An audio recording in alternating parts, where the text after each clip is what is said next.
Endavant.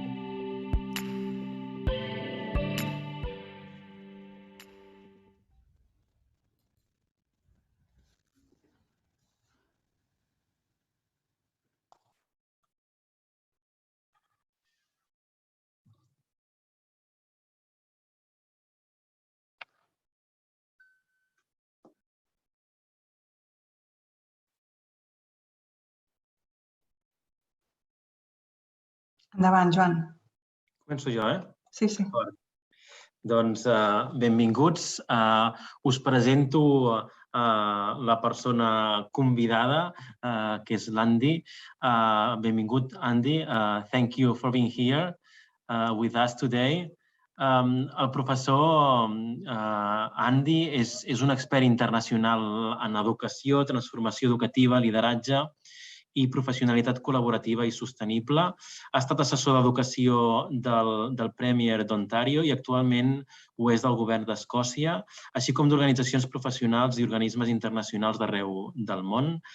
I en aquesta ocasió ha estat convidat pel Servei d'Educació i Noves Oportunitats del Departament d'Educació i en concret pel seu grup de treball Aprendre a l'escola que aprèn. L'Andy és una de les veus més influents del món de l'educació. Els seus treballs són una inspiració per milers de docents al món.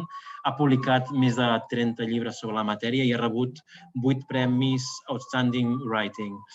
Ha rebut honors al Canadà, als Estats Units, al Regne Unit pels seus serveis a l'educació pública i la recerca en educació, i la revista US Education Week l'ha anomenat un dels acadèmics més influents dels Estats Units en la matèria. Actualment és director de CHENIN, Change, Engagement and Innovation in Education, a la Universitat d'Ottawa i professor emèrit al Boston College als Estats Units. Celebrem, doncs, que l'Andy pugui dedicar aquesta estona amb nosaltres, a parlar-nos en especial d'aquest últim treball que ha fet sobre els 5 paths que ja anunciava, o els Big Five, em sembla que li anomenava. Per tant, moltes gràcies per poder tenir aquestes aportacions que segur que seran grans aprenentatges per nosaltres. Comentar-vos també que aquest és el primer de 2 webinars que s'han programat i que li hem fet i que esperem que no sigui l'últim, que puguem trobar altres col·laboracions o que seguim en contacte. Ens retrobarem el dia 23 de novembre per aquest segon webinar i en aquesta ocasió parlarem sobre professionalisme col·laboratiu i us esperem de nou a totes i tots. Deixeu-me aquí fer 2 apunts, una miqueta potser també per situar l'Andy, de temes que almenys hem anat parlant amb alguns de vosaltres o amb companys aquí al Departament d'Educació que van ressonant a nivell del sistema educatiu. 2 punts de reflexió que jo crec que segur que l'Andy tocarà i que utilitzo per posar també en context de temes que ens estan preocupant aquí a casa nostra.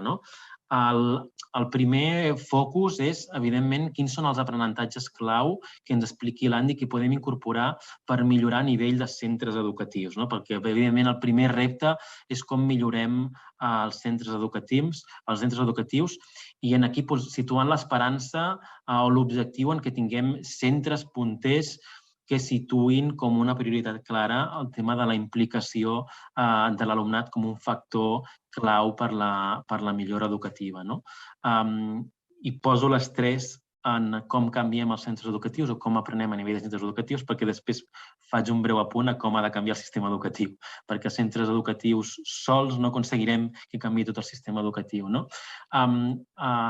crec que és important també posar-ho en el context amb els reptes que tenim a casa nostra, ja siguin de com abordem la diversitat, com abordem la desmotivació, com millorem els resultats educatius globals, com fem que els resultats educatius globals siguin més equilibrats, com resolem l'objectiu de que els centres educatius siguin equivalents a la seva qualitat educativa que ofereixen a tot l'alumnat. Sabeu que és un objectiu del govern prioritari.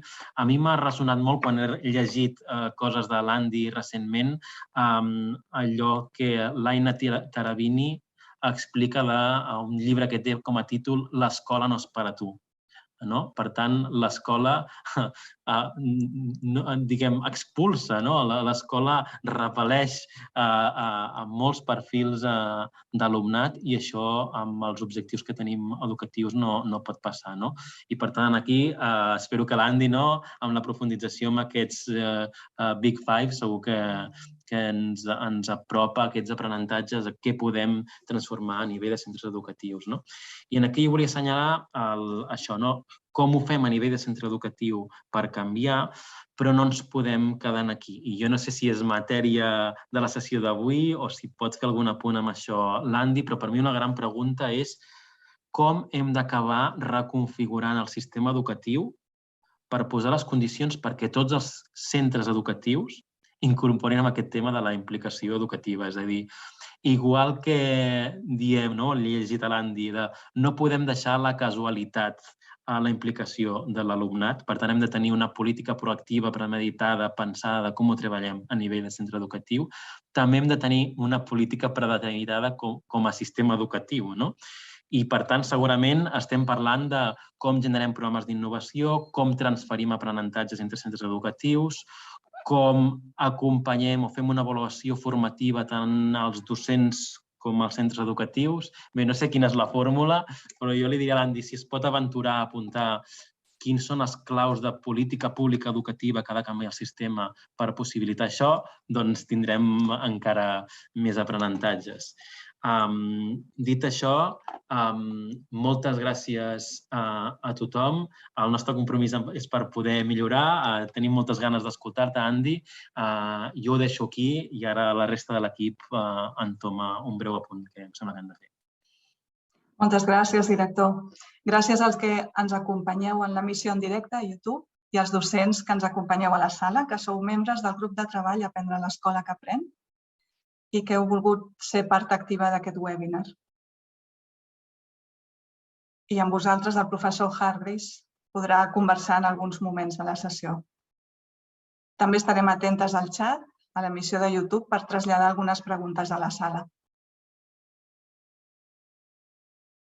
No hi ha èxit sense benestar i no hi ha benestar sense èxit.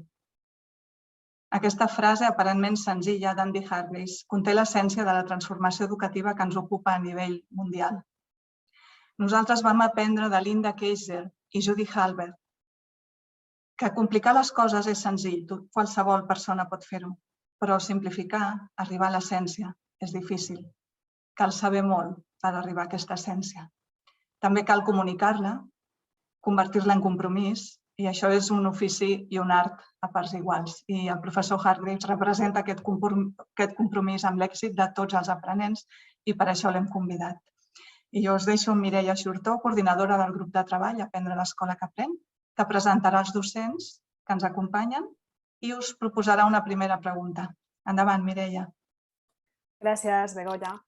Bé, abans que res, permeteu-me unes xifres i és que avui s'han inscrit 643 persones de 367 centres educatius de tot Catalunya, però, Andy, professor Hargreaves, com que també hem fet públic l'enllaç, segur que són moltes més les persones que avui seguiran aquest webinar organitzat, com deia la Begoña, pel grup de treball d'Aprendre a l'escola que aprèn. Amb el propòsit de crear contextos d'aprenentatge altament inclusius, el curs 2020-2021 va néixer aquest grup de treball, Aprendre a l'escola que aprèn, que és un espai de diàleg i aprenentatge professional, un equip d'indagació col·laborativa. Doncs bé, avui comptem amb membres d'Aprendre a l'escola que aprèn com a panelistes i permeteu-me, sisplau, que us els presenti. No sé si podeu anar obrint càmera a mesura que us vagi presentant. Tenim en Josep Antón Felices, en Patón Felices, mestre especialista de música de l'escola... De l'escola, sí, Josep Baltà i Elias. Sí, el Baltà i Elias, però sempre falta el Josep. Josep Baltà i Elias de Vilafranca del Penedès. La Isabel Montoro, que és orientadora educativa de l'Institut Lluís de Peguera, de Manresa. Hola, Isabel. Hola, bona tarda. Molt bé. La Mercè Sigalés, que és directora de l'Institut de Vilamajor, de Sant Pere de Vilamajor. Bona tarda. Benvinguda, Mercè. Gràcies, bona tarda. La Rosa Maria de la Fuente, directora de l'Escola Espai 3 de Sant Joan d'Espí. Sí, bona tarda. Què tal? Hola, Rosa Maria. En Josep Rius, que és tècnic docent del Servei Territorial de Barcelona Comarques. Bona tarda. I la Yolanda González, que és tècnica docent del Servei d'Èxit Educatiu i Noves Oportunitats i que també ha organitzat amb tot el nostre servei el webinar d'avui. Bona tarda a tothom. Molt bé, doncs us agraïm molt especialment la vostra predisposició a participar avui en directe, a poder conversar amb el professor Hargreaves. I ara, a continuació, anem a plantejar una pregunta per tothom. A veure, un moment, que tinc molta pantalla. Veieu aquí una pregunta? Quin percentatge d'alumnes està motivat a l'escola? Sí, sí. Des d'un dispositiu qualsevol o una altra pestanya, hauríeu d'entrar a learnlab.net. Segur que les meves companyes del Servei d'Èxit ho estan posant en el xat de l'emissió en directe i posar aquest codi, 753611.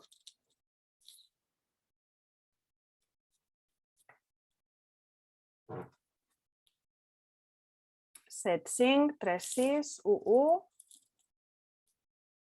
Hauria d'anar apareixent molta gent aquí connectada.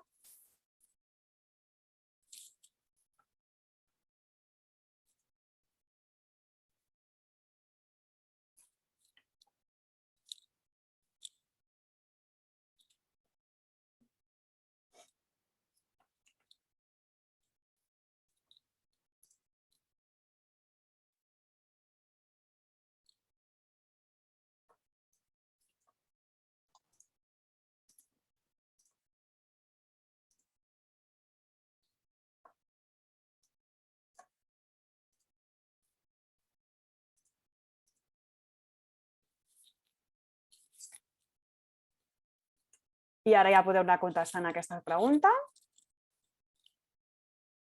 Quin és el percentatge d'alumnes que està motivat a l'escola? Opció 1, fins un 20%, fins un 40%, fins un 60%, fins un 80%. No hem inclòs l'opció que seria ideal, que seria fins un 100%, però és evident que si aquests fossin els resultats no estaríem fent el webinar que estem organitzant avui.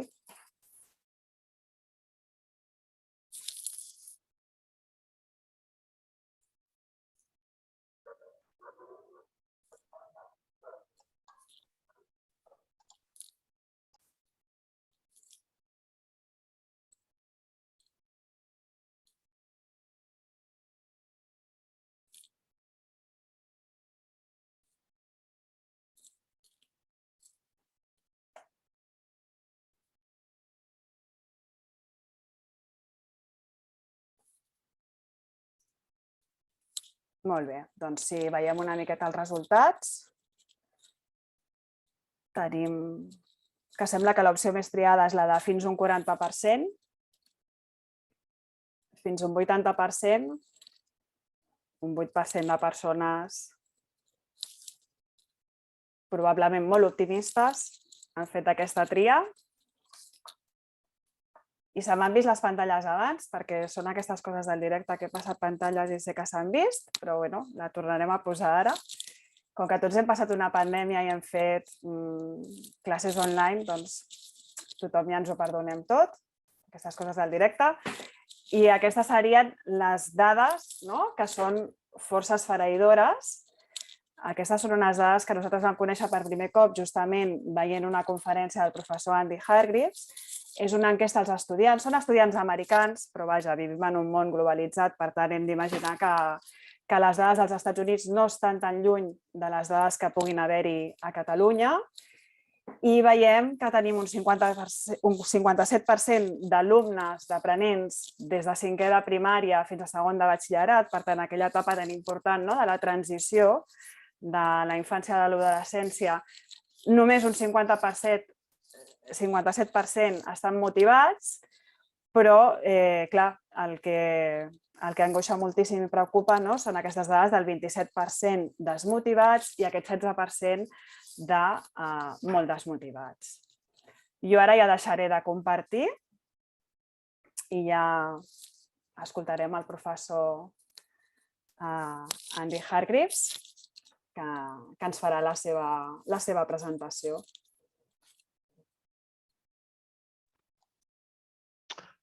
Thank you very much, Mireia and Juan Cueva Esposito. Thank you for your very kind introduction at the beginning. It is an honor and a pleasure to be spending your evening and my afternoon with you. I'm speaking from Ottawa in Canada. Around the themes of learning and engagement. So I'll be having two sessions with you with me, and today we'll really be thinking about engaging our students. And next time we'll be thinking about engaging each other in collaborative professionalism, because if the teachers are not engaged, it's not very likely the students will be engaged either with their learning. So both these things are very closely connected. This morning, and immediately before this meeting, I've been spending 2 hours with an international group that I've been running for, actually formed, and I've been running for over 5 years now, for 6 years.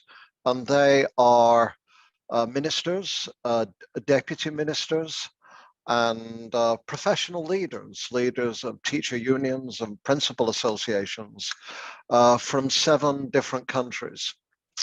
And what unites us is not our politics. We have governments who are socialist, ones who are conservative, ones who are liberal, ones who are nationalist, ones who are coalitions.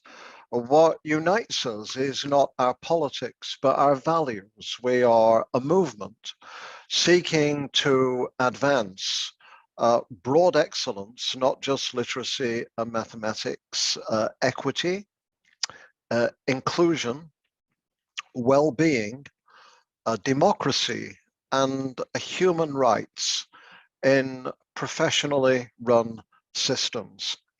And we focus on every few weeks, we meet online. We've been doing that all through the pandemic.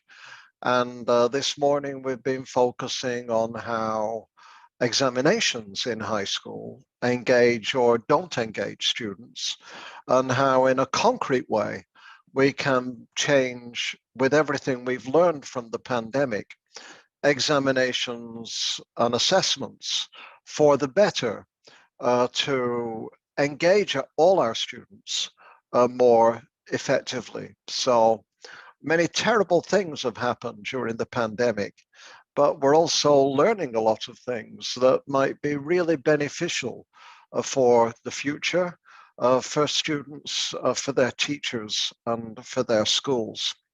And having spent 2 hours with policymakers who are really in these countries thinking hard about how to make positive changes based around these values, it's now a true pleasure for my greatest love, which is to work with communities of teachers, because at the end of the day, whatever the Minister of Education thinks, if the teacher doesn't want to do it, doesn't believe in doing it, or is unable to do it, then whatever the minister wants can't be done. So teachers, you are the ones who make everything happen in our schools, and a big part of that is engaging our students. So why is it that the data suggests so many of our students, particularly in high school, are disengaged? Now, the data from the rest of the world isn't quite as depressing as it is in the United States. the data from the OECD, they do the PISA results that come out every 3 years. Its data suggests, depending on the country, between 20% to 40% of students in high school are often disengaged within their education. Although the figure is slightly lower than the US data, it still means that if a fifth to more than a third of our students are disengaged from school, that is a serious loss for them and a loss for all of us in the future.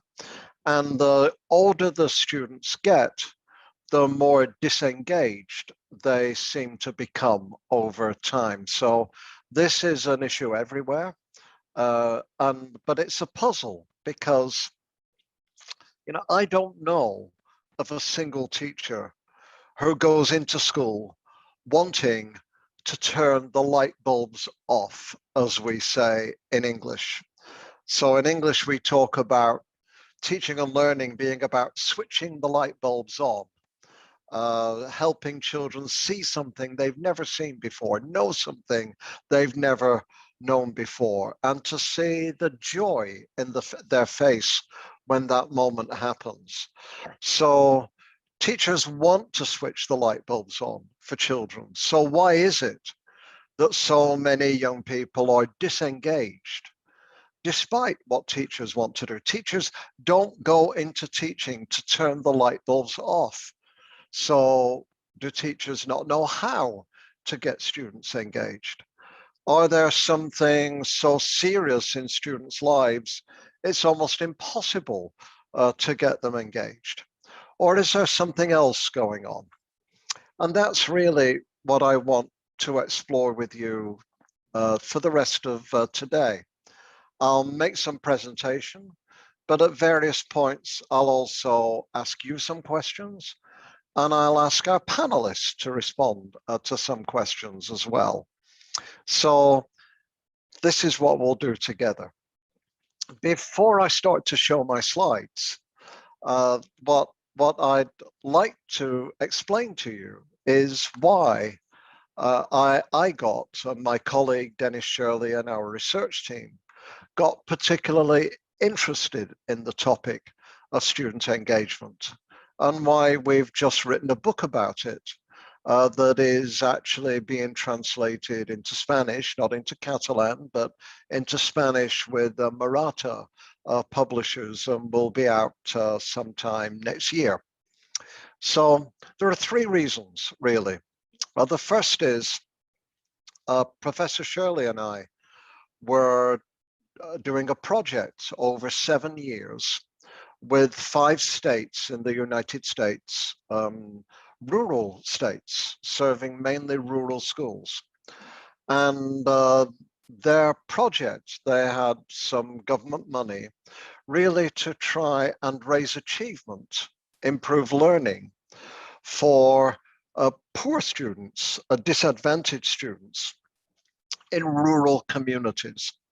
A lot of the focus of policy have been on cities and large towns, but a lot of poverty is in North America is rural poverty. And here people suffer not only disadvantage from poverty, but also from isolation and lack of access to resources like businesses or employment or universities or other partners, for example. And they lack access to each other. So we help them build a network of schools across all 5 states. And we help them design their network. And when you're creating a network, there's lots of things you have to think about. How big will you be? How small? How fast will you grow? Who will be inside the network? Who will be outside the network? What will you do when you come together? And one crucial question is, what will you focus on?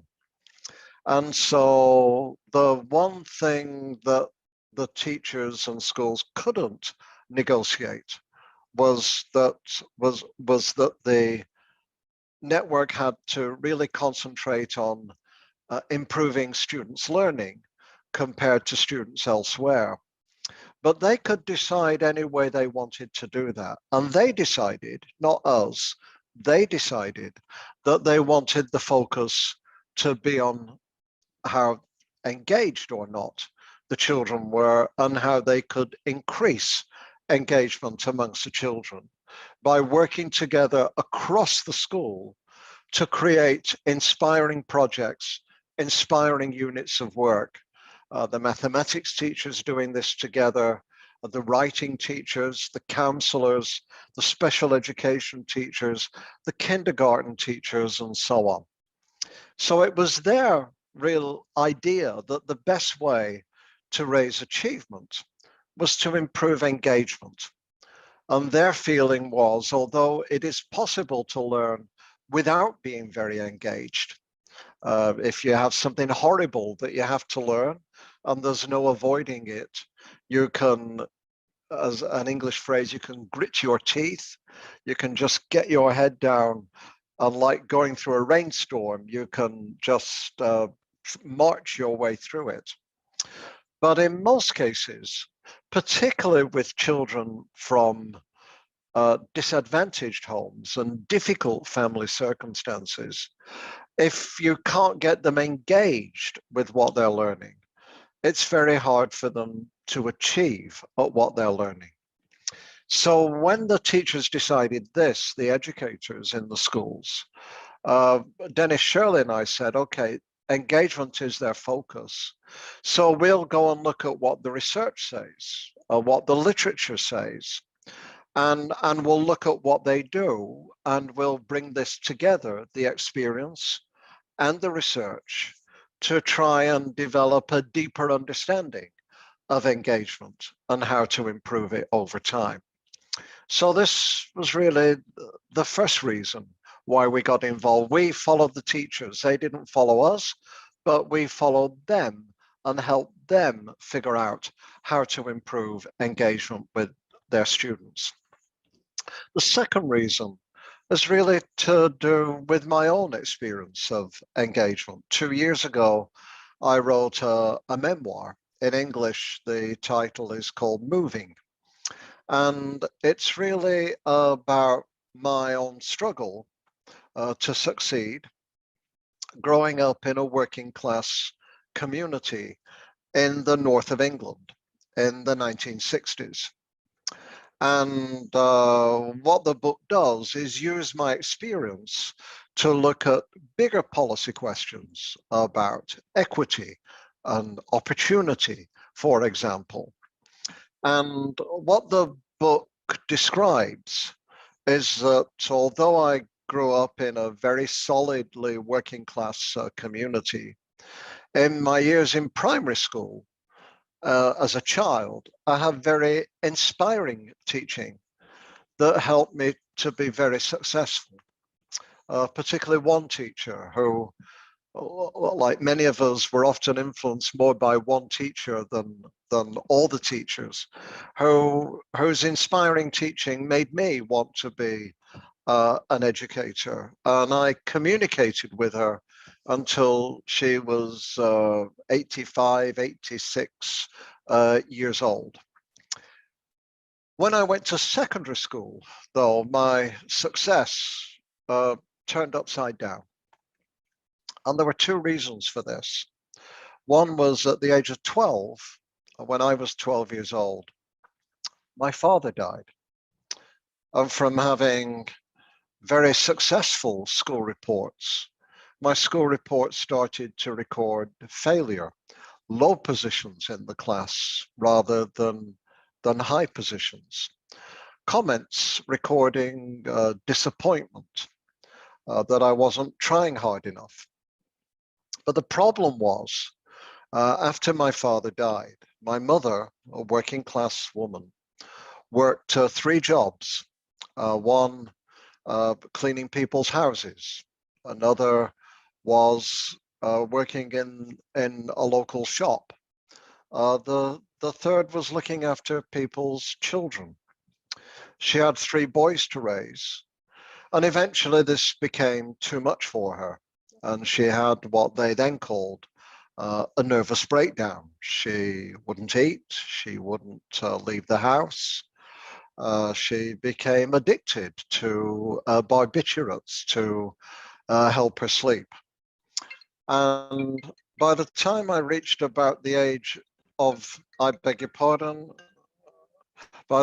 sorry, that was my phone interfering. Oh, sorry, I do apologize for that. And by the time that that I was about 14, I realized that instead of my mother looking after me, I was looking after her.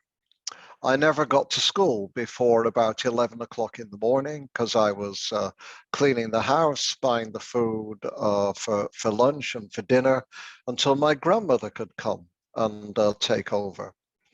And my school failed to connect with this. It both failed to talk with me about the circumstances I was facing, but more than that, I lived on one side of town, went to school on the other, and the curriculum in things like history made no sense to me. It had no connection to my life, to my circumstances, to my background. It was a history of kings and queens and popes and generals. It was not the history of working people. And so I experienced that curriculum as alienating. In fact, I failed it the first time I tried to get to university and only passed it the second time when I taught myself the things that my teachers were unable to teach me that would have connected with my life. Now, this was the life of a working class teenager.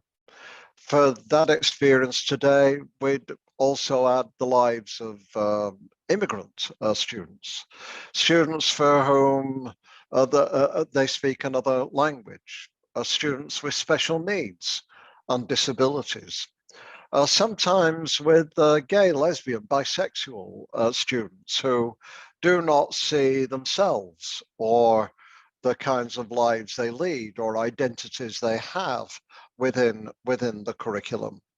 So I experienced profound disengagement in my school, partly because of my family circumstances, but more because of my school's inability or unwillingness to respond to my family circumstances and have an inclusive and supportive curriculum that would connect me to the learning.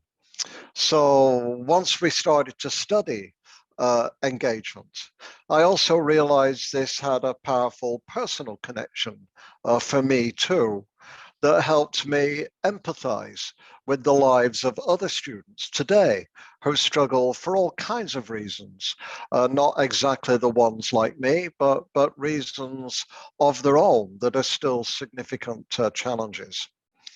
And the third reason I got into this book on student engagement was because of the time we are in now. If you've noticed, we're in the midst of, you've been through an enormous pandemic. You, like Teachers Internationally, and I've been on many international groups with the teacher federations, with Education International, the Union of Teacher Unions. I've done work with them and with policy organizations too. And what their surveys show time and again is that one of the things that teachers most worried about during the pandemic was their students becoming disengaged from learning, particularly when they were learning at home, virtually, digitally, online. Teachers felt that the students sometimes didn't have devices. When they did have devices, their home circumstances were difficult. They'd switch off, they'd turn their cameras off, they'd walk out the room. Sometimes they'd walk away altogether, and across the world, many students have walked away from school during the pandemic, perhaps never to return. And this was soul destroying for many teachers who felt unable to do their job, to engage their students in their learning in the way that they really wanted to. So we've been learning a lot about engagement and disengagement with digital learning and without digital learning during the pandemic. And so these are the three things I'll be drawing on for the rest of today. And now if you'll just wait 1 minute, I'll take you onto my screen share. And in a second, I've got a question for you.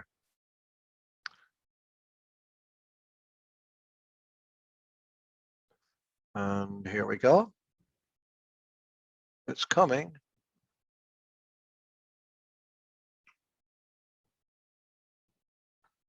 So,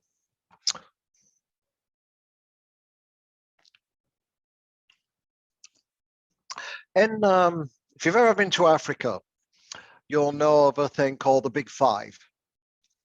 And if you go to a game park and you want to see wildlife, this is what everybody wants to see. They want to see the Big Five: the elephant, the buffalo, the lion, the leopard, and the rhinoceros.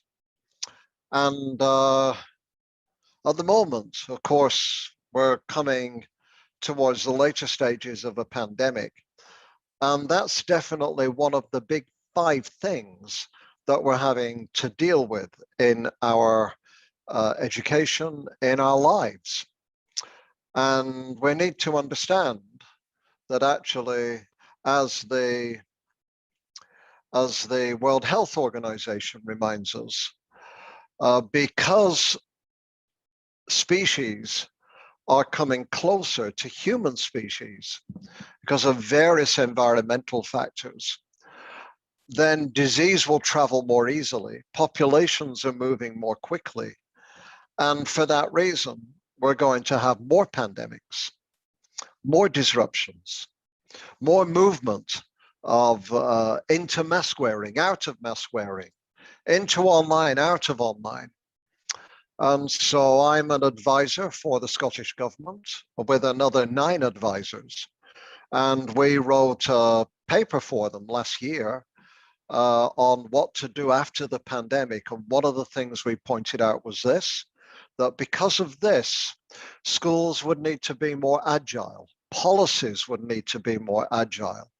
You couldn't have a top-down controlling bureaucracy and then, when you got a pandemic that disrupted it, wait for top-down instructions about what to do. During the pandemic, we learned that almost everywhere in the world, initially, rates of teacher collaboration went up.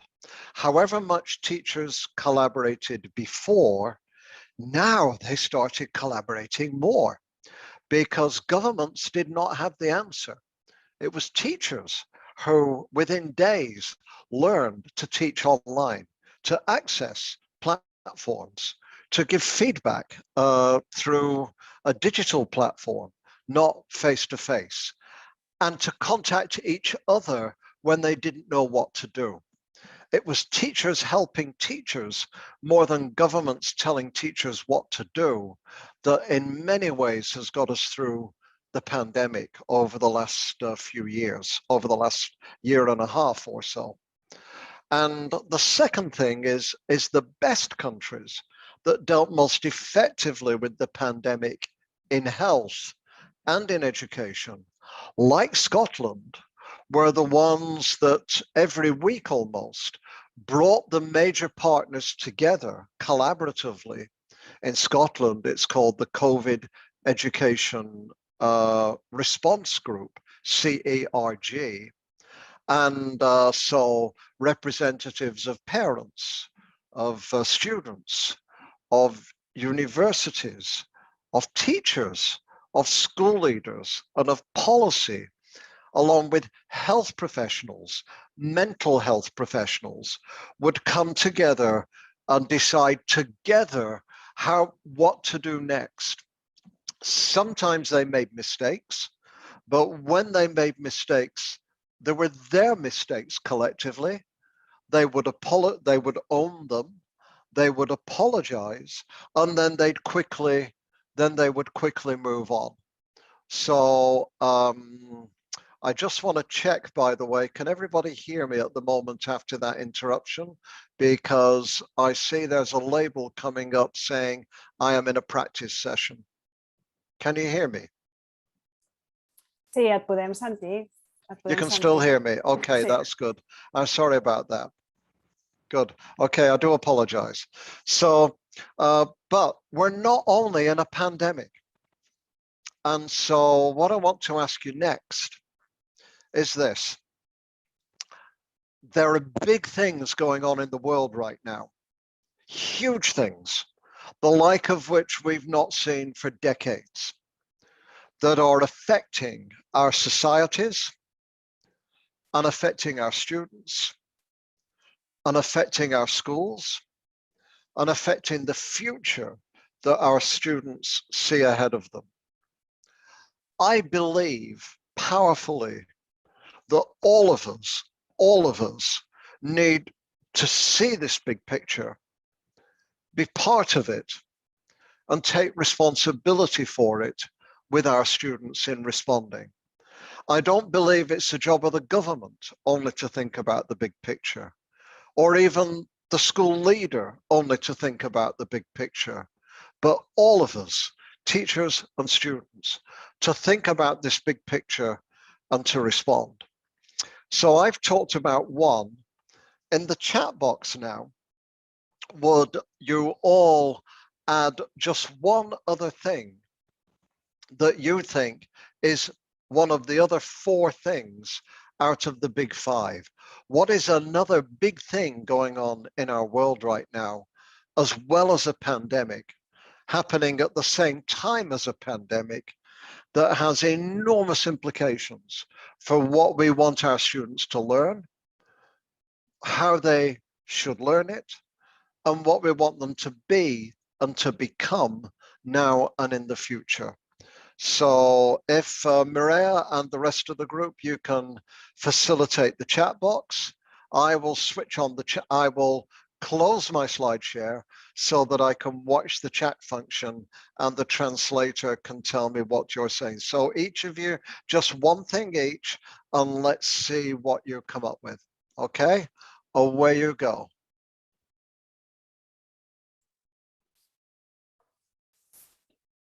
Ho estan escrivint i ara m'ho aniran dient. Okay. Vols que nosaltres, els panelistes, també, mentre esperem que vagin dient? Sí? Doncs no sé, algú de vosaltres voleu obrir micro? Josep, Patón... Yeah, so probably just look at what's coming, and then I think that's good. I think if the panelists can say what you're seeing, and then reflect on that and feed that back to me, that would be great. Mira, ens estan posant coses com canvi climàtic, com una de les altres 4 d'aquests Big 5 que ens comentaves. Xarxes socials, també ens estan posant xarxes socials. Tecnologia en general, el masclisme, també ens està apareixent el masclisme com un gran problema.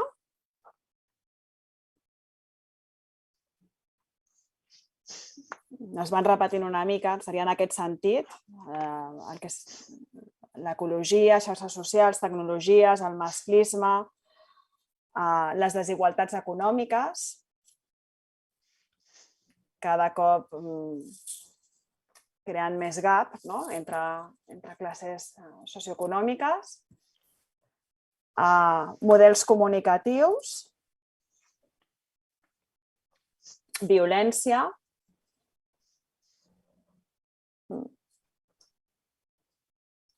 moviments d'ultradreta, crisi migratòria, pobresa, la bretxa digital, salut mental, la fi dels recursos, angoixa, ansietat, relacionat amb les malalties mentals, globalització, migracions i refugiats, incertesa a l'acabar els estudis sobre si tindran feina, igualtat de gènere, pèrdua de llibertats, situació econòmica de crisi provocada per la pandèmia, ultramecanització de la indústria,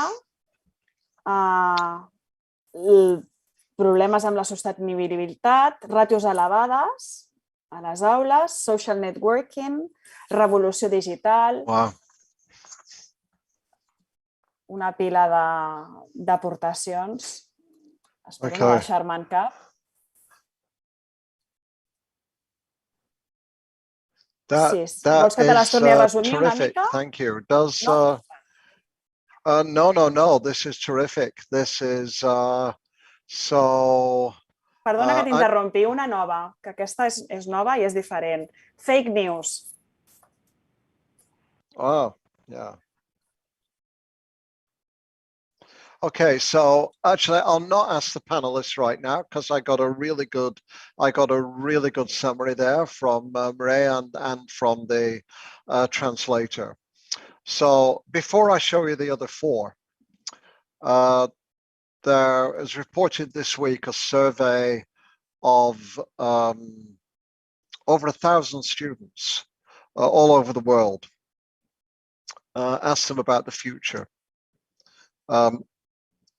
77% of them are anxious or afraid about the future. These are young people aged between 16 to 25. 77%, almost 4 out of 5, are anxious or afraid about the future. So this means that the concerns you have about mental health are very, very real. And this has been happening not just because of the pandemic, but was already starting to grow over the last 10 years or so. And we'll see a range of reasons for this. But our young people are more worried, they're more anxious, they are more fearful about the future. And one thing that worries me about that is there are two things that worry me about that before I go on to the rest. One is that we have a new book in December on well-being of students in school. And we've seen in the schools a lot of programs, good programs for calming children down and helping children regulate their emotions and practicing mindfulness and meditation and yoga and managing anger and so on. But these things only really deal with the symptoms, because in some ways we need to rouse our children up. We need to channel their what we might see as negative feelings and regard them as positive feelings, to be angry, to be frustrated, to help them be involved, to help them take action. That's the first thing, because when you have mental health issues that are based on real changes in circumstances, sometimes the best way to deal with the mental health issue is to increase the feelings of agency and voice and empowerment in being able to do something about those circumstances. The second, which we'll come back to later this evening for you, is technology. And I've just published 3 days ago an opinion piece in America's leading education newspaper. It goes to every school in America, Education Week. And the opinion piece has the title, how schools can stem, in other words, how schools can stop the tide of toxic technology. And I just got an email this morning telling me that it is not only the most downloaded article in the newspaper, but it's the most downloaded article by every single group. Teachers, school leaders, policymakers, professors, every single group that they have, it is the most downloaded article. People are really worried about the negative effects of technology, but the official narrative is only to talk about the positive opportunities. There are positive opportunities. We will see them in due course, but we also need a space where we can talk freely, openly, and deliberately about what are the risks of technology in schools. And a book by an American, Jean Twenge, shows that since 2012, the rates of anxiety amongst adolescent girls have gone rapidly upwards.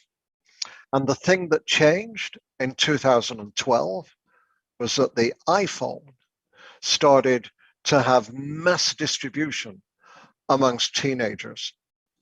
Teenagers feel more safe out of the home. There's less violence, fewer drugs, less early pregnancy, but they feel more alone, more depressed, and more anxious, spending more time in the home, late into the night, looking at what their friends think of them on platforms like TikTok or WhatsApp or Instagram, for example.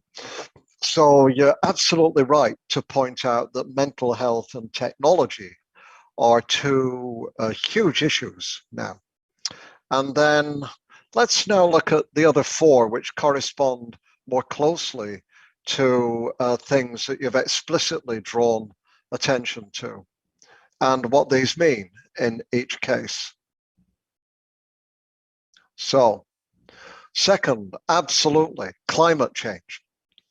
So we've just had COP26, and but what does that mean for what we teach in schools? What does that mean for what we do with our children, how we engage our children with these big questions? Well, for some people, rightly, it's about how we teach science, how we focus more of what we teach in science on climate issues. But it also affects geography, the movement of peoples around the world.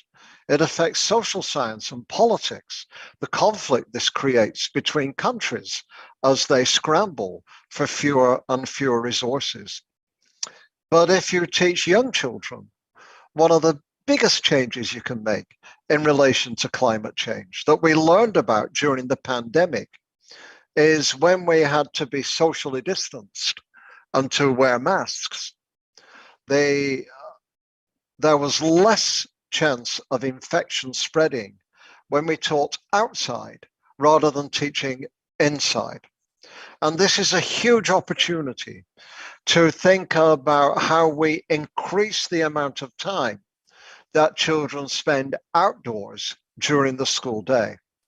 Not just playing as a break from learning, but actually being outdoors learning, being in the woods, being on the mountains, being out in the fields next to the school, with their teachers, with each other. And what we know from the literature about this is that being in nature is good for your physical and mental health. It actually increases achievement. It is a way to connect us spiritually to our ancient indigenous heritage going back thousands and thousands and thousands of years. And it establishes an early connection, an emotional connection between the child and nature, so that they will care about nature and be a steward of the environment as they become older and turn into adults. So climate change is a big picture question, but it has implications right now for how we engage students in teaching and learning, from science in high school back to being out in nature in early childhood. A third is wealth inequality. I'm going to show you a picture now, and you don't need to write this down. It's just 30 seconds reflection. Who are these three people? What do they have in common? And who is the odd one out? Okay, so this is just for you to reflect on quietly. In fact, I think I might ask the panelists to come in on this, and they can say, I don't know, or what have you, but perhaps the panelists would like to come in and say, who are these three people? What do they have in common? And which is the odd one out? Mireille, can you call in our panelists, please, and ask a couple of them to comment on this? Is it Mireille or Mireia? How do I'm sorry. Mireia. Mireia. Yeah. Doncs endavant, no sé, algú de vosaltres que obri micro, obri càmera. Si no, he de començar a dir jo noms. Què tenen en comú? Són grans fortunes, s'han enriquit amb la pandèmia. Algú més? Josep, Paton, Mercè, Isabel, Yolanda. Jo diria que transmeten o volen transmetre èxit. Jo diria que són homes blancs heterosexuals. Es veuen líders, no? Veuen líders, tres persones amb lideratge. Bons comunicadors, entenc. Volen seduir o volen convèncer. Carismàtics. Carismàtics, sí. Tots han fet propaganda en un moment o altre d'estils de vida extravagants, del tipus How is the odd one out? Quin és el que... Who is the odd one out?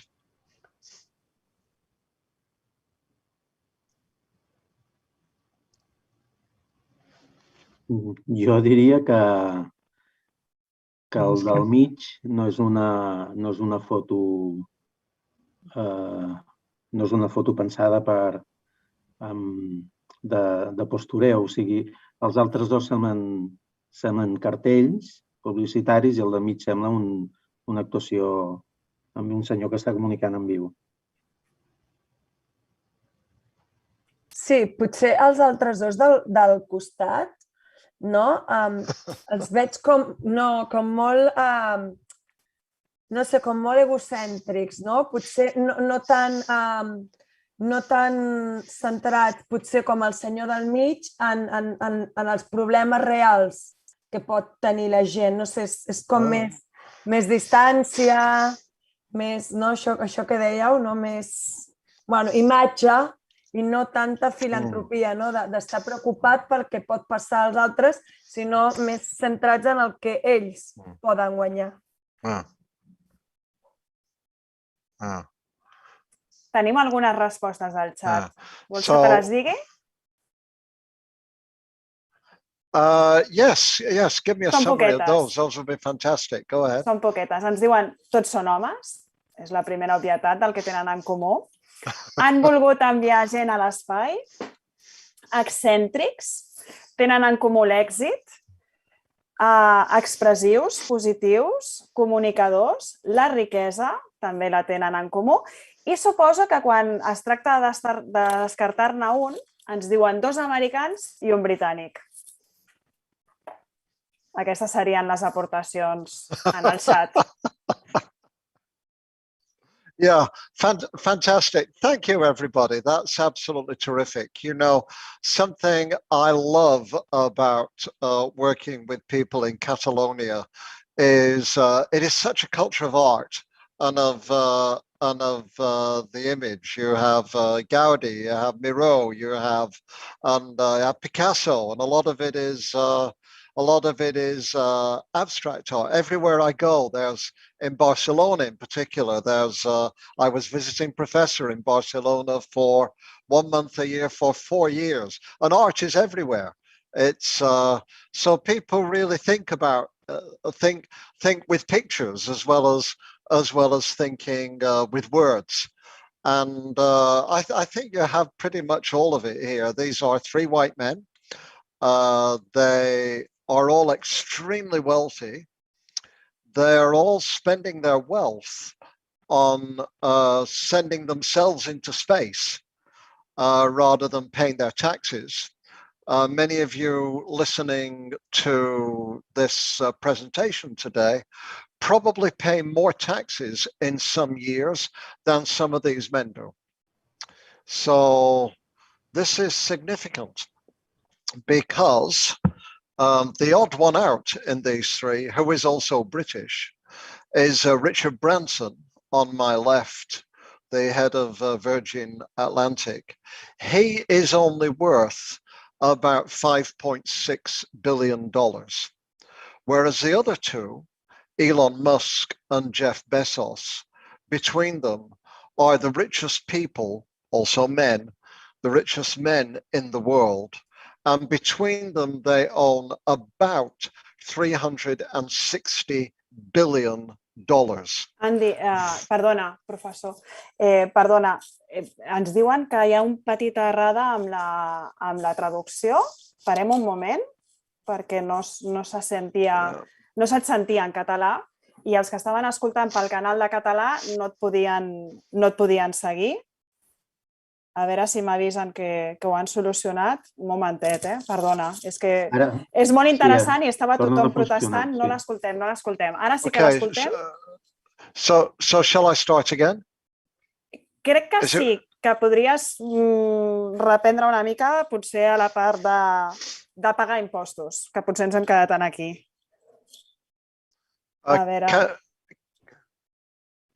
Tenim un problema tècnic, està solucionat. A veure què em diuen les meves companyes. Ara ja se sent, Perdona, és que t'havia d'interrompre perquè ens estaven dient no el sentim. Perdona. Yeah, that's okay. So the odd one out is Richard Branson, head of Virgin Atlantic on the left. He is worth only $5.6 billion. The other 2, Elon Musk of Tesla and Jeff Bezos, formerly of Amazon, are between them worth around $360 billion. And in some years, they will pay less taxes than some of you will listening to this presentation here, because it's not illegal, but it is all sheltered in various ways.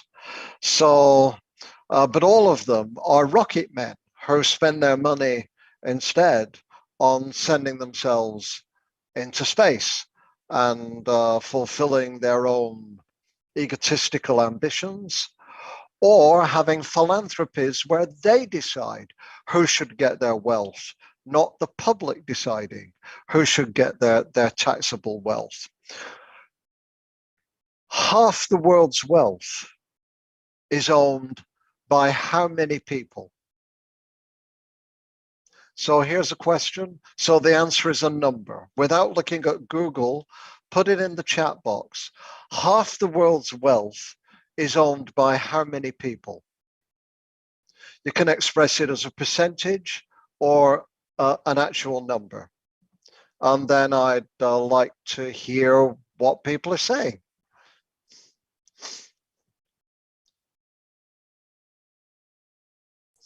Si voleu, mentrestant, com que les aportacions del directe m'arriben una miqueta més tard, els panelistes us proposo que m'ho poseu en el xat aquí que tenim del Zoom. Mira, ja em van dient, entre un 5 i un 10% és una resposta que ja tenim.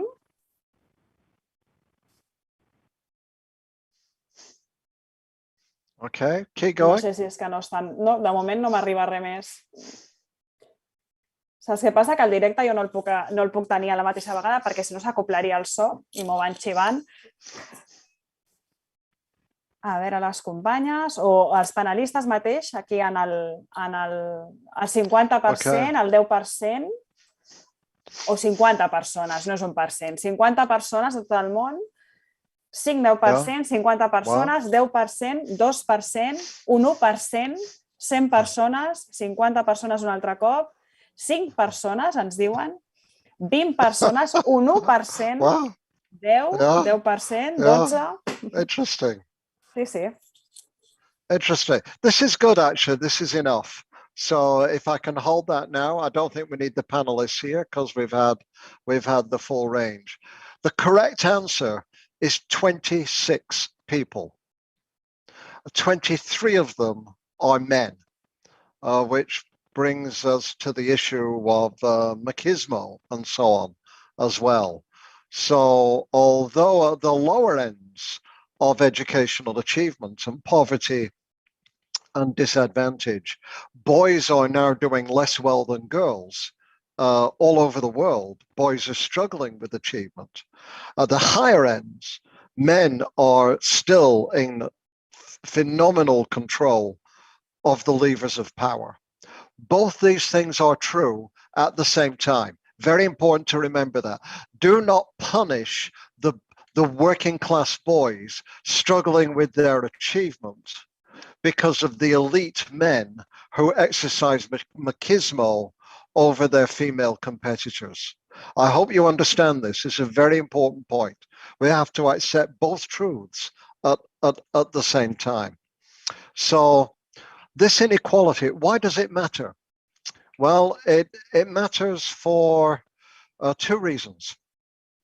It matters because half the world's wealth isn't available to the public.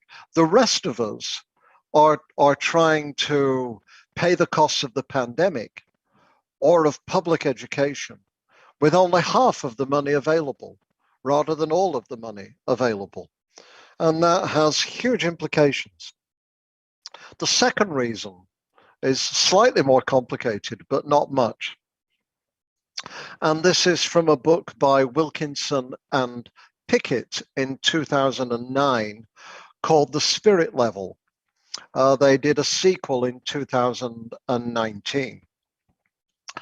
They compared two things. They were particularly interested in what caused problems of well-being in society.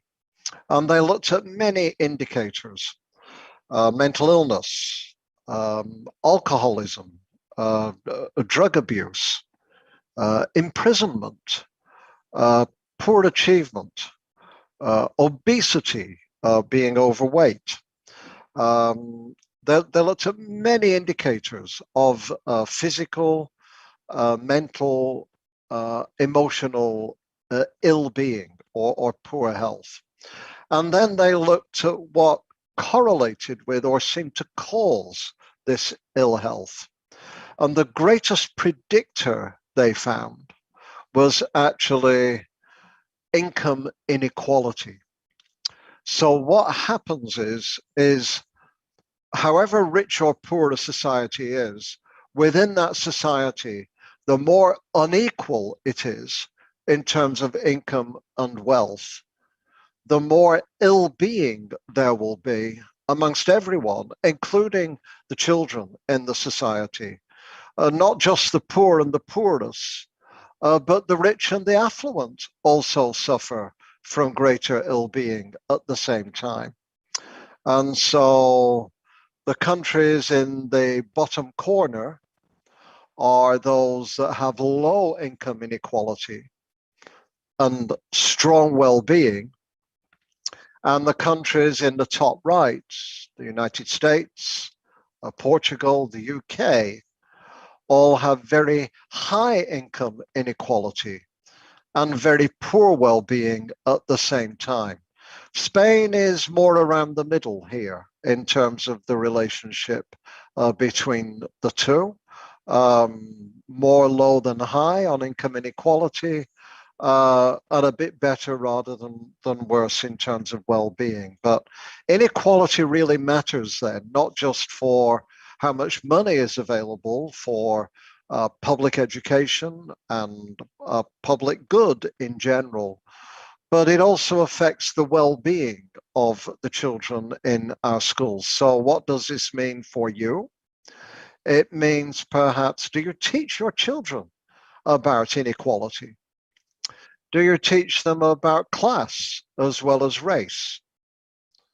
Do you teach them not just to have financial literacy, being able to manage their own money, but also having financial responsibility to pay their fair taxes rather than trying to avoid or evade those taxes over time?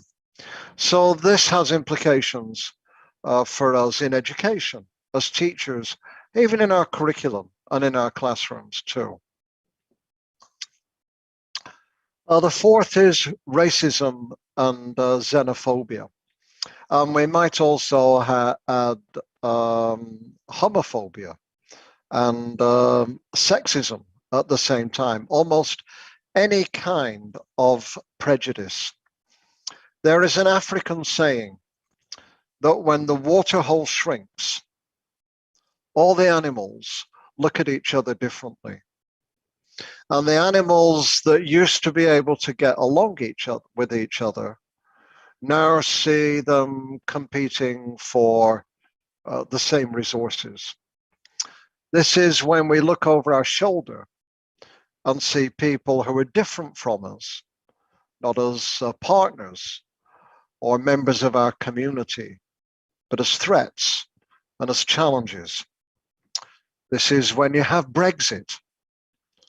This is when you have anti-immigration policies all over, from Denmark to Poland to Belarus, to many parts of the world. At the moment, Belarus is weaponizing immigrants who are fleeing unsustainable environments, poor environments, in order to find opportunity elsewhere.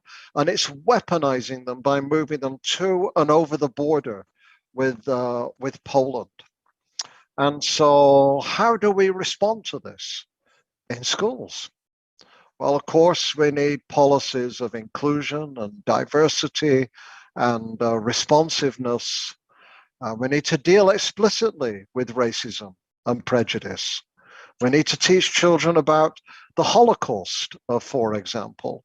We need to do all these things. But here's a small thing to show you. I'm a hiker. I do a lot of long distance hiking, and I take pictures when I'm hiking. And last August, I took this picture when I was hiking on a long distance trail in America. And I sent it to my 8-year-old grandson on his birthday. My grandson is afraid of spiders. Why would I send him? What kind of cruel grandfather am I to send him a picture of spiders on his birthday? Well, with the picture, I sent him a message. And it said, "Dear Jackson, here is a picture of a spider and its web. I know you're afraid of spiders, but think about this. There is often beauty in the things that we fear. And if we can learn to see their beauty, we will come to fear them less. If we can learn to see their beauty, we will come to fear them less." And then he wrote back to me and he said, "It's okay, Granddad. I'm only afraid of really big spiders now, not little ones." What is the point here? In many schools now around the world, we are teaching kids to be emotionally intelligent, how to deal with depression, how to deal with anger, how to deal with anxiety. But we're only teaching them some emotions. not all the emotions. One of the emotions we need to teach our children is disgust. Disgust.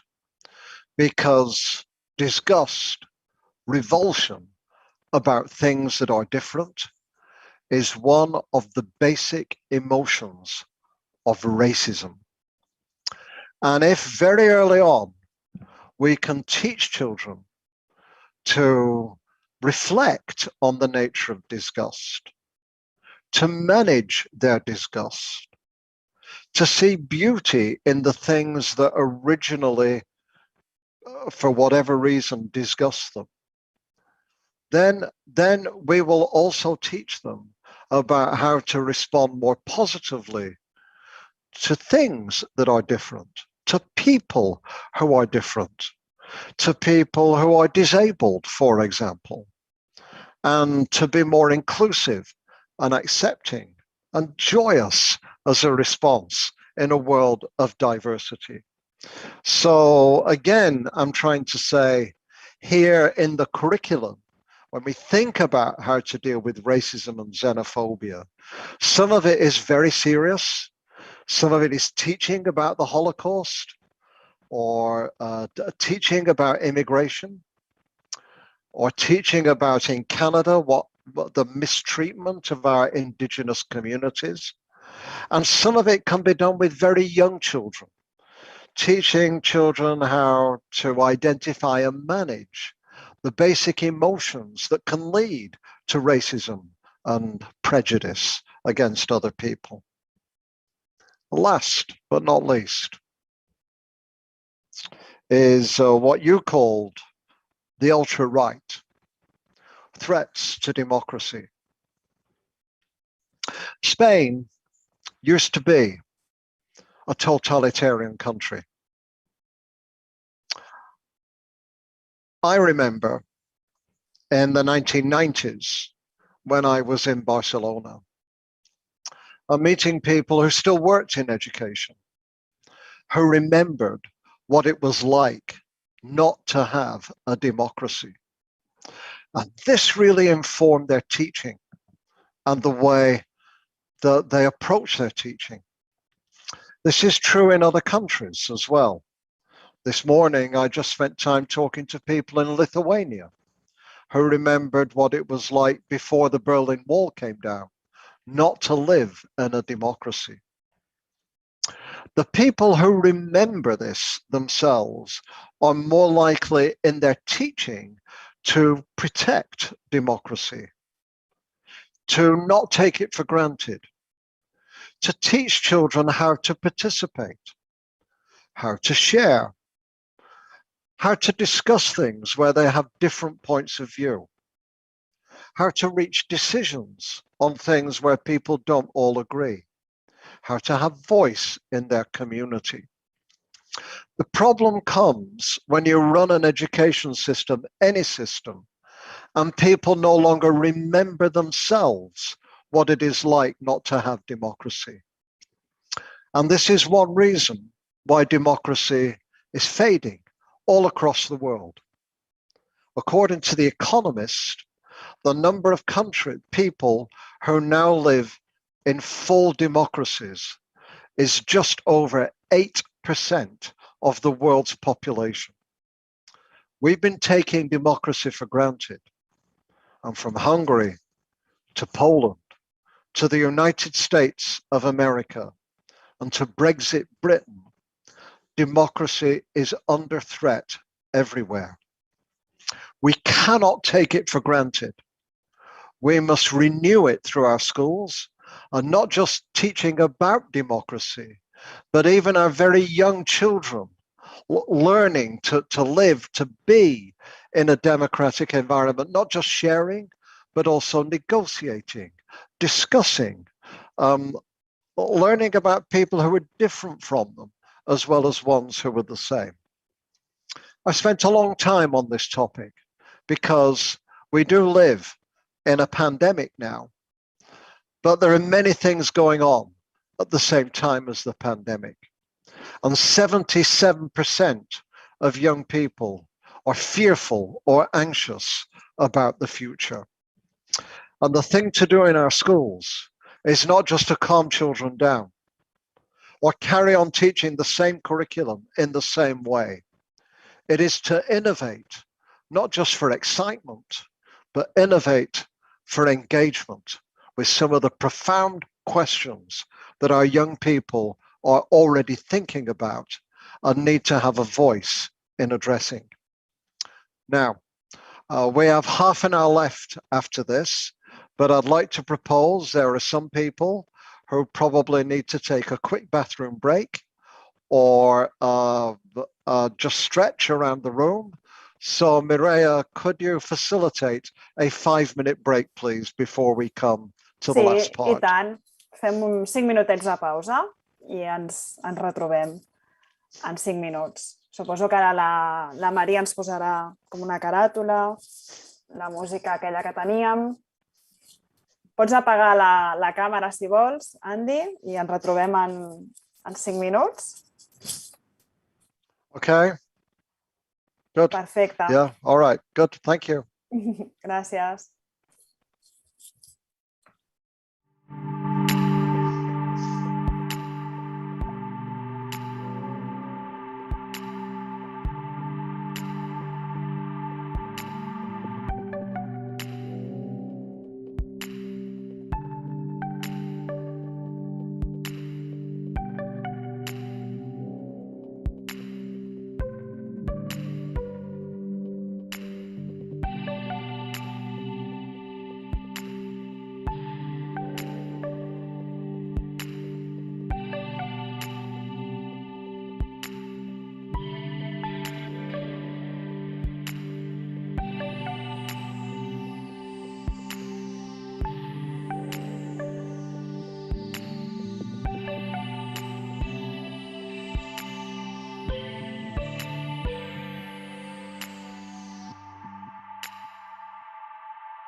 So we've talked about that. This is like a big focus I wanted today, which is where everybody's been, what everybody's thinking about, what's on everybody's minds or should be on everybody's minds as we're back in schools with our children. What in a way we need to be engaged with.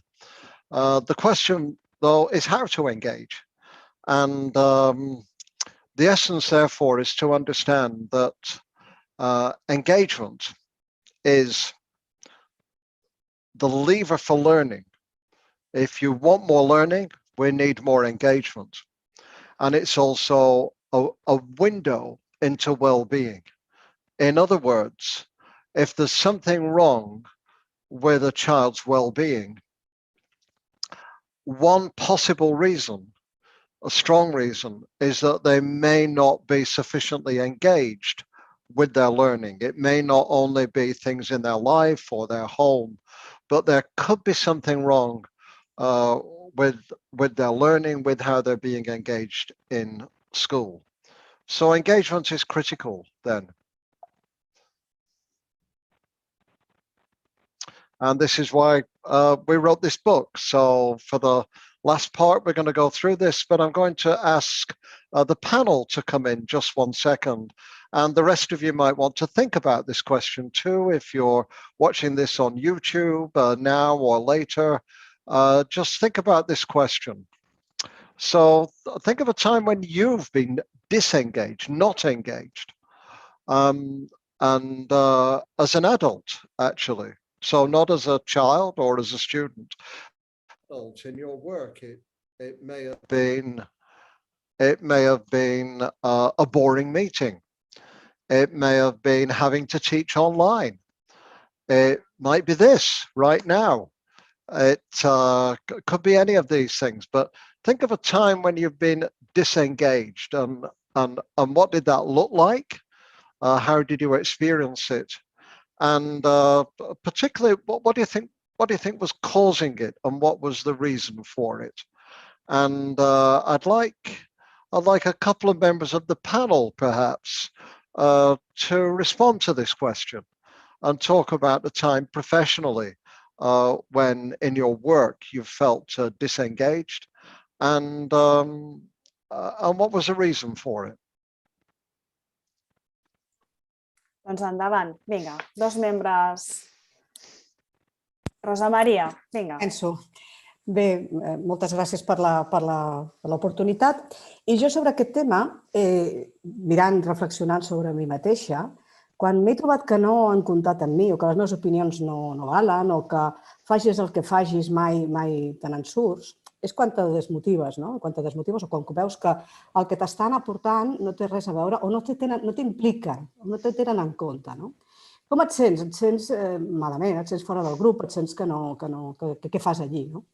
I una altra reflexió que jo voldria fer és que potser l'escola, com l'entenem, està totalment, o en gran part, està fora de les motivacions o dels interessos del nostre jovent, dels nostres infants o del jovent. Potser això és el que hauríem d'anar pensant, reflexionant i veure com podem enganxar tot aquest jovent que està a les nostres mans. Tenim una feina molt important i tenim una feina molt seriosa per millorar la societat. Això és el que jo voldria aportar. Moltes gràcies. Mireia, si et sembla bé, a mi també m'agradaria... Sí, Mercè, endavant. Val, gràcies. Mira, jo crec que per mi hi ha 2 motius principals per quan ens, d'alguna manera, deixem d'estar implicats. Una és quan no ens escolten, quan nosaltres es prenen decisions sense haver-nos preguntat. Això per mi és una cosa que desmotiva. M'agradaria que sovint quan es prenen decisions per part de persones que han de decidir qüestions importants del món educatiu, que se'ns pregunti més, que se'ns faci més partíceps de les decisions que es prenen. I després l'altre motiu que crec que també fa que el tema de la implicació davalli és quan sembla que no comparteixis objectius, no? Que tu creus una cosa o creus que hi ha un objectiu que s'ha d'assolir i, per l'altra banda, hi ha uns altres objectius o altres prioritats i no hi ha aquest compartir objectius. Són els dos aspectes que professionalment penso que no ajuden o que han estat moments de causa de desmotivació o de manca d'implicació. Si em permets, Mireia, també, i Andy, jo fa uns mesos parlava amb un grup de joves que acabaven de sortir de la carrera de magisteri i parlaven d'una de les preocupacions que tenien no era el convertir-se en aquells mestres desanimats, aquells mestres que ells recorden com algú fos, com algú. I realment això passa, no? Jo els vaig explicar, dic, mireu, a mi em va passar, potser per excés d'implicació em vaig acabar desmotivant. I davant d'això, doncs, et sents malament, però necessites prendre distància d'allò, no? Primer, necessites ser conscient que estàs en aquesta situació i, segon, necessites prendre una certa distància per poder agafar aire, agafar impuls una altra vegada per tornar a entrar. La nostra feina, la feina dels docents, sigui en instituts o sigui en escoles de qualsevol tipus, necessitem estar nosaltres motivats per poder transmetre això també als nostres alumnes. I si detectem que no hi som, que no ho estem, hem de ser també prou honestos com per fer un pas al costat, agafar aire i després tornar-hi. Puc afegir una coseta? Amb això que diu el Josep, jo quan estic absolutament d'acord i de compartir objectius també ho havia pensat, el sentir-se incomprès, el sentir-se exclòs, encara que sigui per no poder compartir el que... Perdó, que tinc la càmera apagada. No poder compartir senzillament el que penses i entre tots treballar amb això. I l'Andy m'ha fet pensar quan deia que la implicació era el motor per aprendre i jo he pensat que igual era el motor per ensenyar també. Vull dir que igual ens desmotivem quan ens passen coses. I jo també ho he relacionat amb el fet de pensar més en tu mateix que en pensar en els aprenents. Que crec que a vegades és una feina que t'emborratxa una mica i comences a pensar jo, i en canvi no és l'objectiu. Jo, si em permeteu, recordo una feina abans de ser mestra en la que estàvem particularment desmotivada, bàsicament perquè no entenia el per què feia el que feia. Se m'encarregaven moltíssimes tasques, havia de fer moltíssims correus, moltíssimes reunions, però us asseguro que mai no vaig tenir clar l'objectiu darrere del que feia. Això tenia dues conseqüències. La primera, que moltes vegades no feia les coses del tot bé perquè no sabia exactament què estava fent, i la segona, que realment no estava gens implicada. Feia el que havia de fer, em pagaven a final de mes i punt.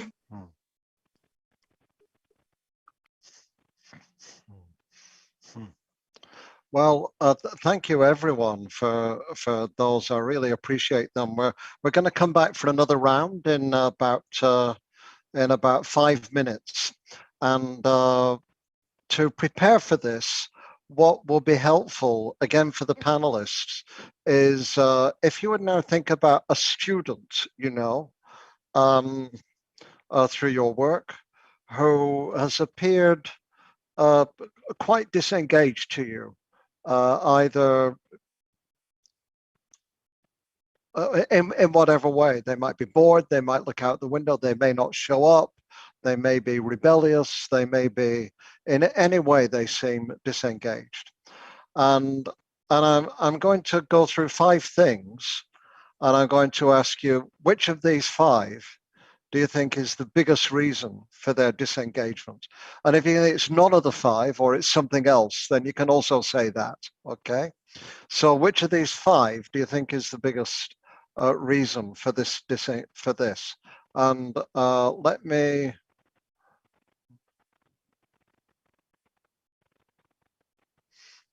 So, and the words to look at are the words on the left-hand side of the column here. I'll go through them because I know they're in English, although I tried to put very few words on my slides and use more pictures than words. What we learned from the literature and from the educators we work with is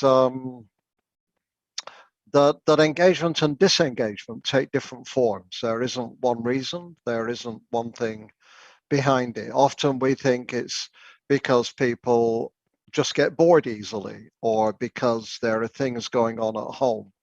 But we found there were 5 things really in the system that contributed to young people's disengagement very often.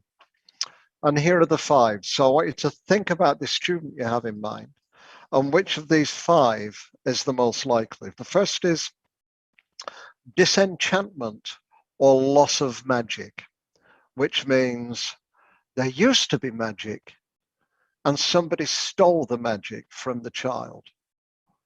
Think, for example, of some of your 14-year-old students who seem very disengaged now, and imagine what they were like when they were 7. Do you think they were just as disengaged when they were 6 or 7 as they are now? Or did we do some things to steal the magic from them? Did we test them too much? Did we give them too much content to cover? Did we teach them things that they couldn't see the point of, that they just had to get through in order to get a result or move on to the next stage? So is your student disengaged because somebody stole the magic from them? And how did that happen? Or are they disconnected? Do they experience the curriculum like my history curriculum in my adolescence as something that has no connection with their lives or their interests or their identity? Now, bear in mind, the curriculum doesn't always have to fit children's existing interests. It can and should introduce them to new interests as well.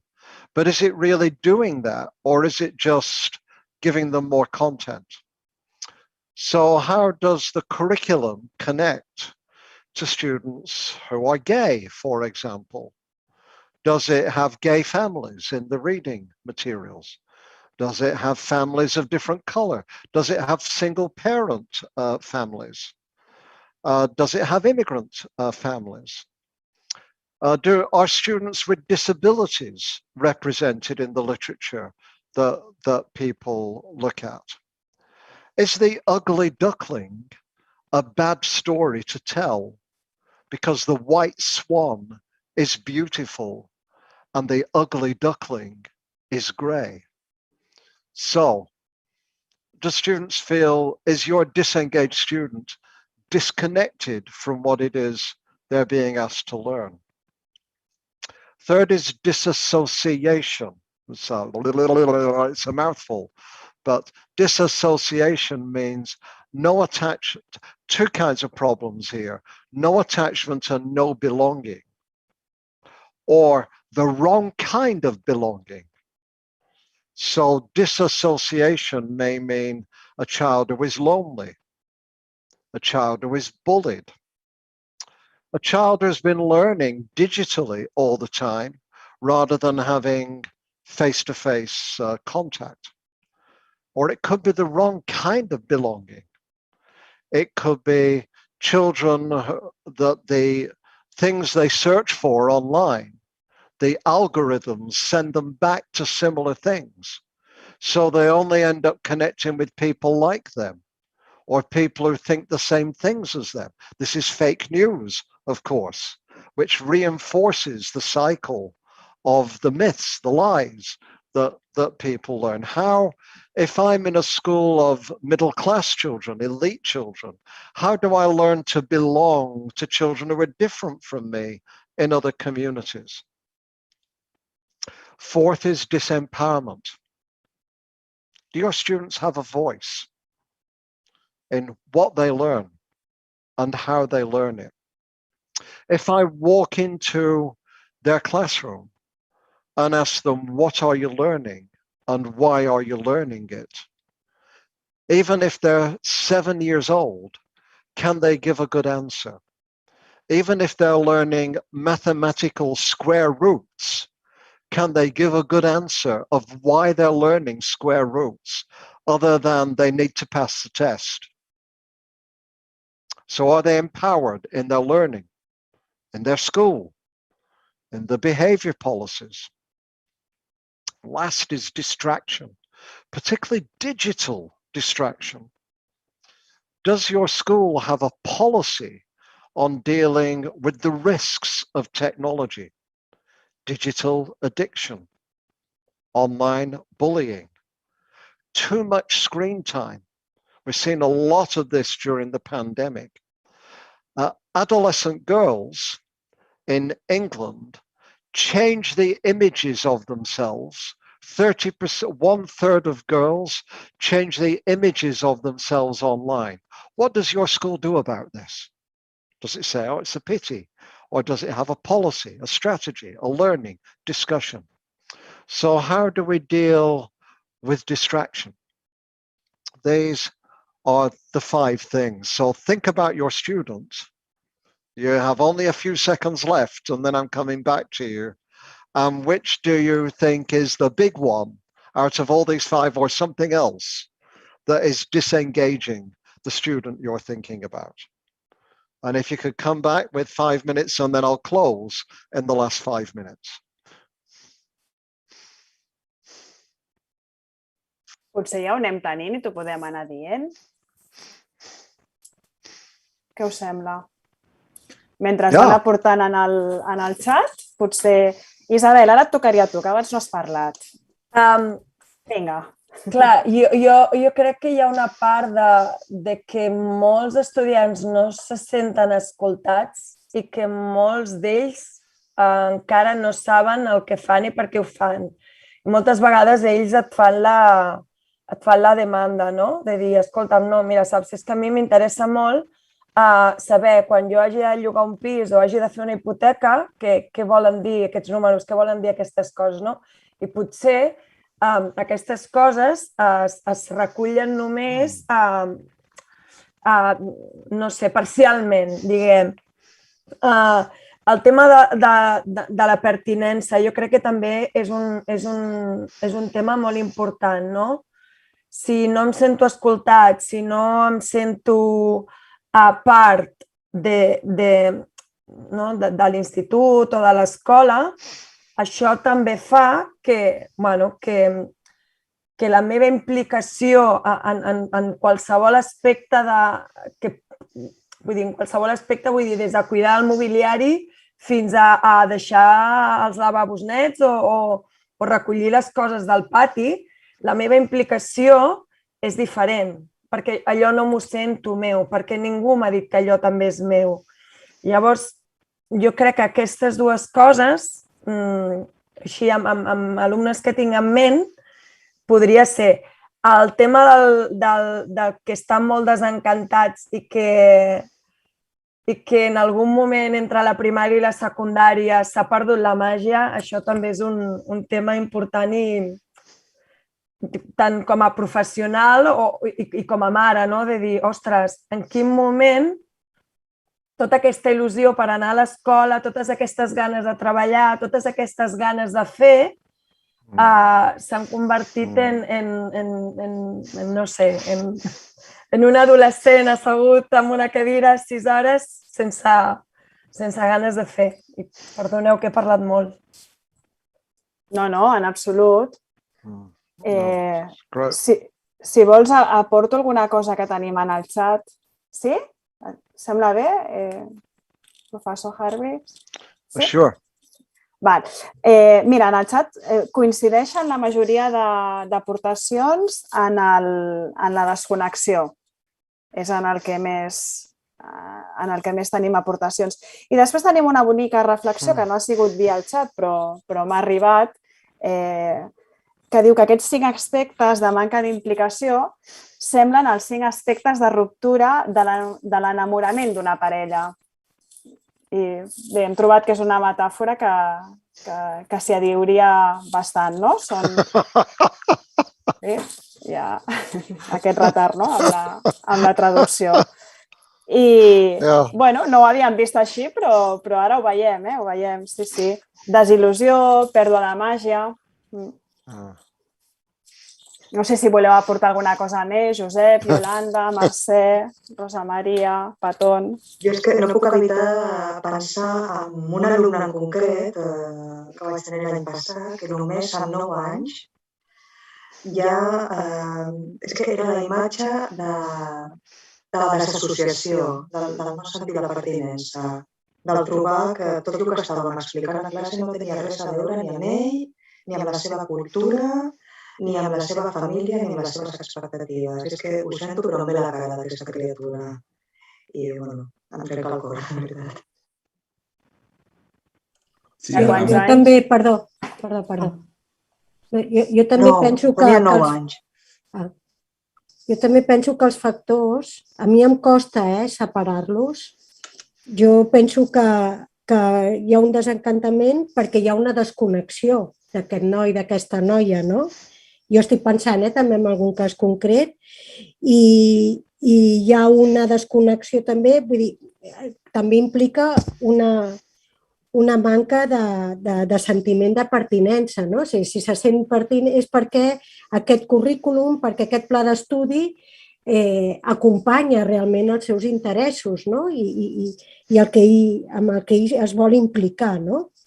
I si ell està implicat en els seus aprenentatges, està empoderat, no? Ell està empoderat si està implicat en els seus aprenentatges. I l'únic que sí que veig una mica, diguem-ne, més separat dels altres 4 és l'aspecte, i que és realment preocupant, que és el tema de la distracció digital, que aquest sí que crec que és un aspecte més particular, no? Que els centres hauríem de tenir eines per abordar aquesta distracció digital que és una realitat, i aquesta edició i aquest bullying, però que el veig més diferent que els altres 4, que sí que veig que si enganxes un, enganxes els altres, no? Diguem-ne que van molt junts, és la meva opinió. A mi m'agradaria afegir una petita cosa. Puc parlar una petita cosa, una aportació. Jo, de totes aquestes coses que heu anat dient, crec que és fonamental que hi hagi un vincle emocional entre el mestre, sigui el que sigui, i l'alumne.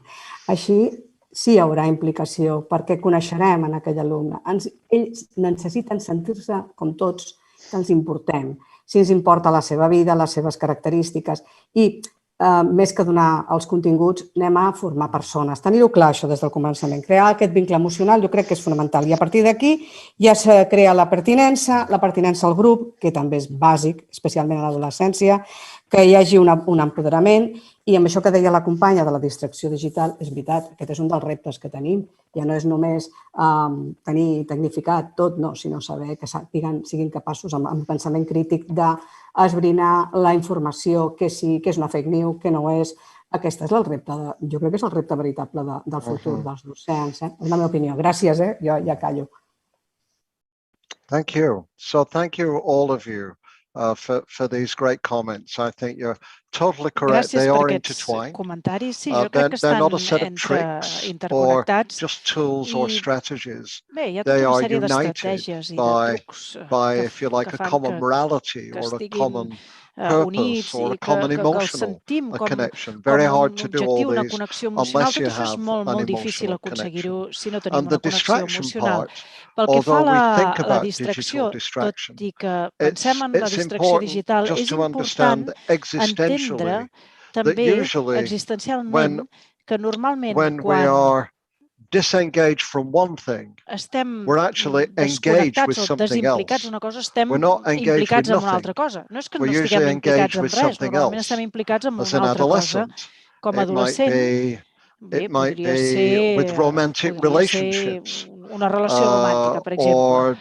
O just wanting to play out and do wild things simplement rather sortir than i fer focusing on coses the rebels learning. en comptes de Digital dedicar-nos als distraction estudis. is Per tant, la distracció digital a very important but és exaggerated form of molt distraction. important, és una But forma there are many important, però molt distractions, important. and the point I hi ha of the moltes school distraccions i, de fet, aquí is what we're doing in the l'escola class with el our que ha de veure kids. és Is què it fem more a les engaging aules amb els than the alumnes. other things Els that implica might més engage que la students resta de coses que implica within their normalment lives and un within alumne their durant tota la seva community? vida o a la seva What I comunitat. want to do is to I el close que by m'agradaria fer ara flipping és this to the other side, concloure-ho to the other column, the column girant la of truita, és a dir, engagement. passant a l'altra columna, a la columna de la To implicació. bridge to our I next session. potser So I'm going to establir talk ja un about, pont cap a la for the propera last few sessió. minutes, the I opposite durant of aquests últims minuts disengagement, parlaré but also what it del means for the que adults in the suposa school. la Because manca remember, d'implicació i del if que we're going to significa pels engage adults our a les escoles, students, perquè we si need to volem que engage the s'impliquin els adults alumnes, too.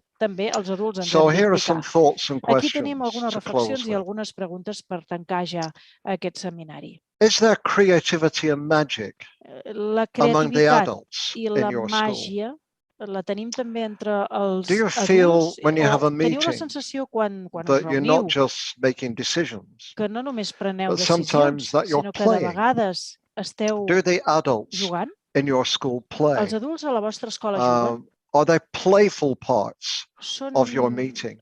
hi ha I've been aspectes juganers asking a la vostra the reunió? schools what they have done Jo he demanat on their moltes first day escoles a veure back què han fet after en remote el learning primer at dia home. després de tornar de la Some pandèmia, en schools el seu had primer a dia test presencial. on the Algunes first escoles day. van fer I'm un not examen kidding. el primer dia i Other no és cap schools broma. had a carnival D'altres escoles van fer una or a espècie de festival carnestoltes o de festival, or de festa, dressing up, o es almost van disfressar like Halloween or a com si fos circus. Halloween. And o that's un for the circ. adults as much as for the children. I això tant pels So adults com pels does alumnes. your Per tant, school la pregunta és, sometimes la vostra feel escola like a de place of play vegades for the adults sent que és també and un not lloc just de a joc place of pels adults i serious no work només all the un time, lloc de as much as it treballar is seriosament, tot for i the que children?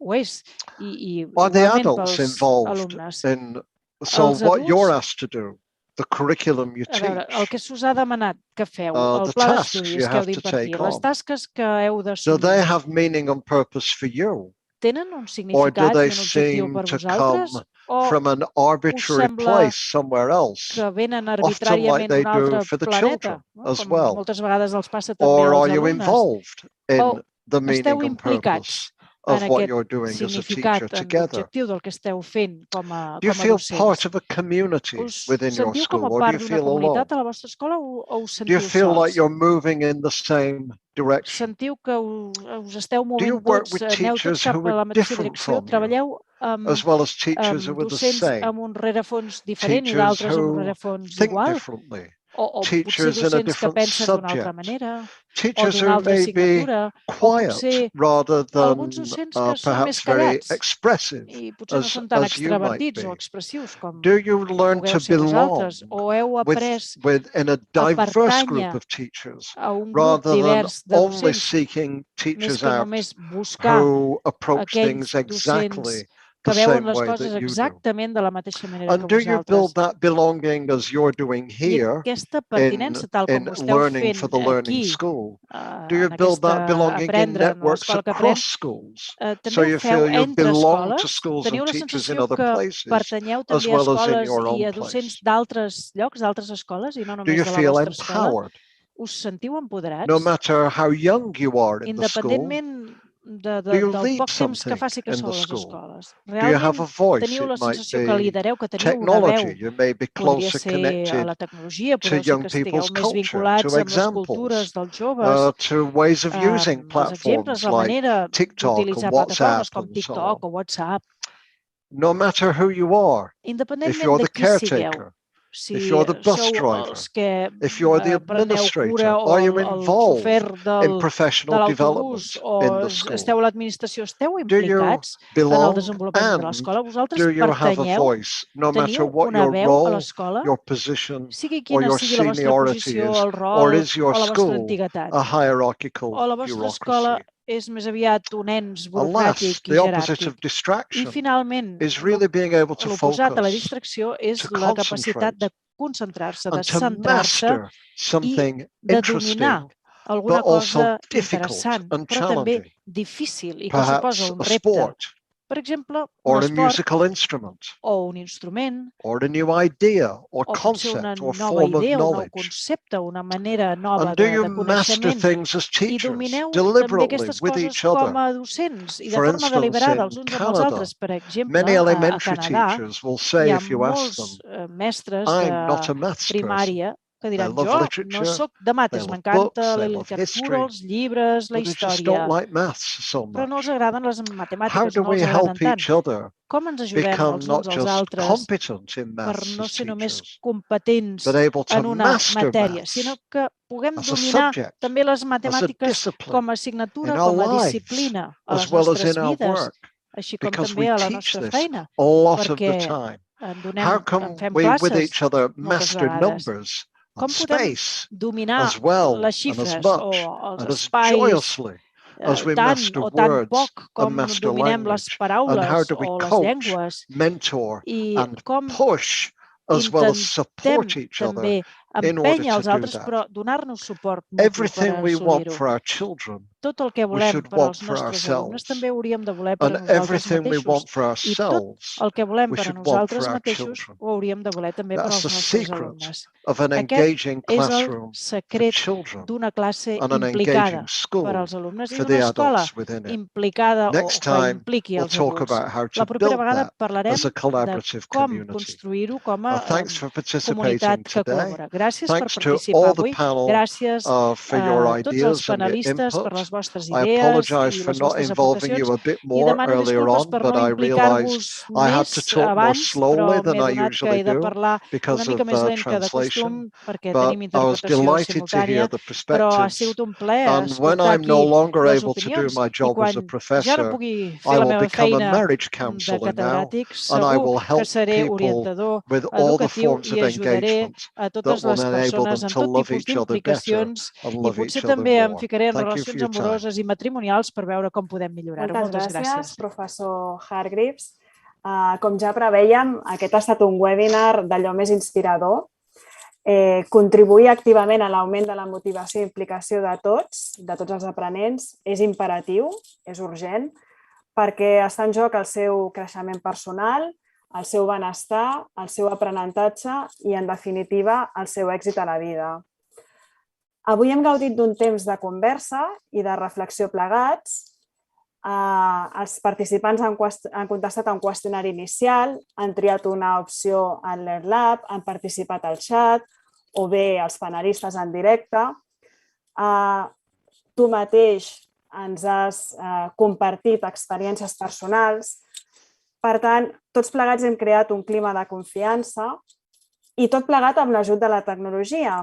És a dir, en definitiva, hem emprat les 4 T's que tu ja coneixes prou bé de les escoles com a organitzacions que aprenen, que serien la T de Time, el temps, la T de Thinking Together, aquest pensar junts, aquesta reflexió, la T de Trust, la confiança, i la T de Technology, la tecnologia. Avui, en definitiva, hem après molt. Moltes gràcies també novament als panelistes. Un agraïment també a totes les persones que ens heu seguit des del YouTube. Hem intentat anar incorporant les vostres aportacions, no hem pogut incorporar-les totes, malauradament, però sí que les recollim. Agraïm també el suport de l'equip tècnic, els professionals i intèrprets i les nostres companyes del Servei d'Èxit Educatiu, que sense aparèixer en pantalla també ens han ajudat moltíssim en la bona organització de l'esdeveniment. I finalment, Begoña, et passo la paraula per fer ja la darrera cloenda. Moltes gràcies, Mireia, i a tots i a totes us esperem en un proper webinar sobre professionalisme col·laboratiu, que també conduirà el professor Hargreaves, i serà el proper dimarts 23 de novembre, en aquest cas una hora abans, a 5:45, una hora abans que avui. Per tant, professor Hargreaves, marxem amb moltes ganes de retrobar-nos i aprendre sobre professionalisme col·laboratiu. Moltes gràcies. Ha estat una tarda plena de propòsit per tots nosaltres. Ha estat emocionant. També ha estat un plaer i una gran oportunitat. Només vull repetir l'última frase. Tot el que volem per als nostres alumnes també ho hauríem de voler per nosaltres mateixos. I tot el que volem per a nosaltres mateixos és el que hem de voler pels nostres alumnes. Moltes gràcies, professor Hargreaves. Bona nit.